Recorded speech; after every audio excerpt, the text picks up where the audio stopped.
It's been a hell of a long journey. I first got involved in Eurosceptic politics 25 years ago. I have never been, and I've never wanted to be, a career politician. Folks, that was Nigel Farage, the UK Independent Party president / huge, passionate, aggressive advocate for Brexit.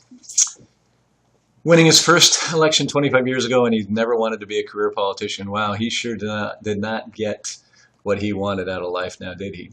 But he did get the Brexit. He did get the vote, but I don't know that he hadn't bitten off more than he could chew, as his resignation would suggest. You're looking at the daily one-year chart for the S&P 500. We know that when Brexit happened and Mr. Farage got what he wanted, the global market sold off in a big way. Those 2 days represent about a 900-point decline in the Dow.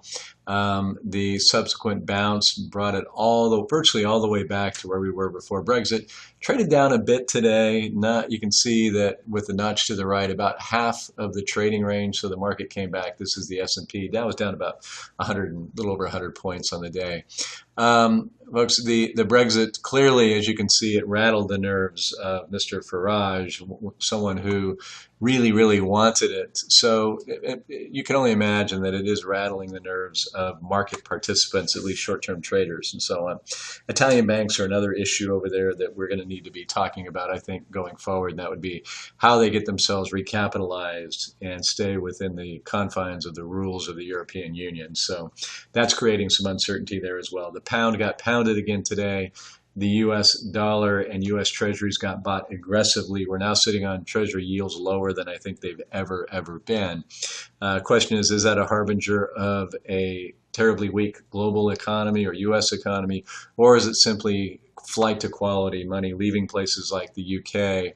and looking, at least for now, to the safest port in the storm? Plus, we have a situation where central banks have vowed to provide all the liquidity the markets will need, and that also lends itself to lower yields. So if it's the latter, that's a pretty good environment for stocks. So we shall see.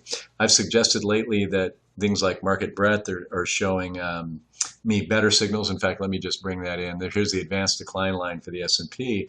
That's the best look I've seen since 2013, and that just basically suggests that more boats have been lifted with the recent tide, and that is a harbinger of better things typically for the market.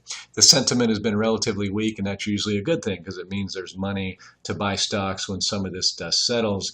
But if you want to call it dust or fog or what have you, we've got quite a bit of that in front of us, and I will continue to come back several times a week and give you what I think is the right color and the right texture on what's going on in the world, and remind you that we will continue to stay diversified and keep our long-term perspective. And I'll leave you with Boris Johnson. He was yet another politician in London pushing hard for Brexit. He's been billed as England's most popular politician. He's a recently ex-mayor, and he clearly had eyes on the prime ministership. And as you can see from what you're about to see, he left some people somewhat disappointed. And instead of being afflicted by nerve, let us seize this chance and make this our moment to stand tall in the world. That is the agenda for the next Prime Minister of this country.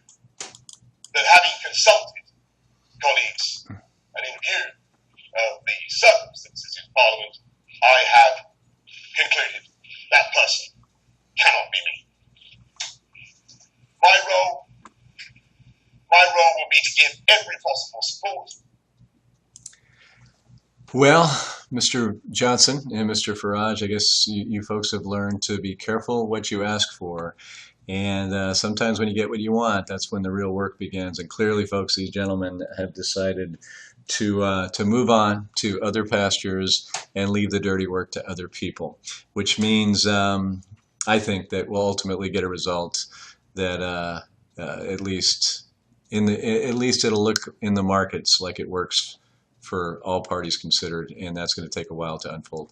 Thank you again for watching and listening. I'll talk to you very soon. Bye-bye.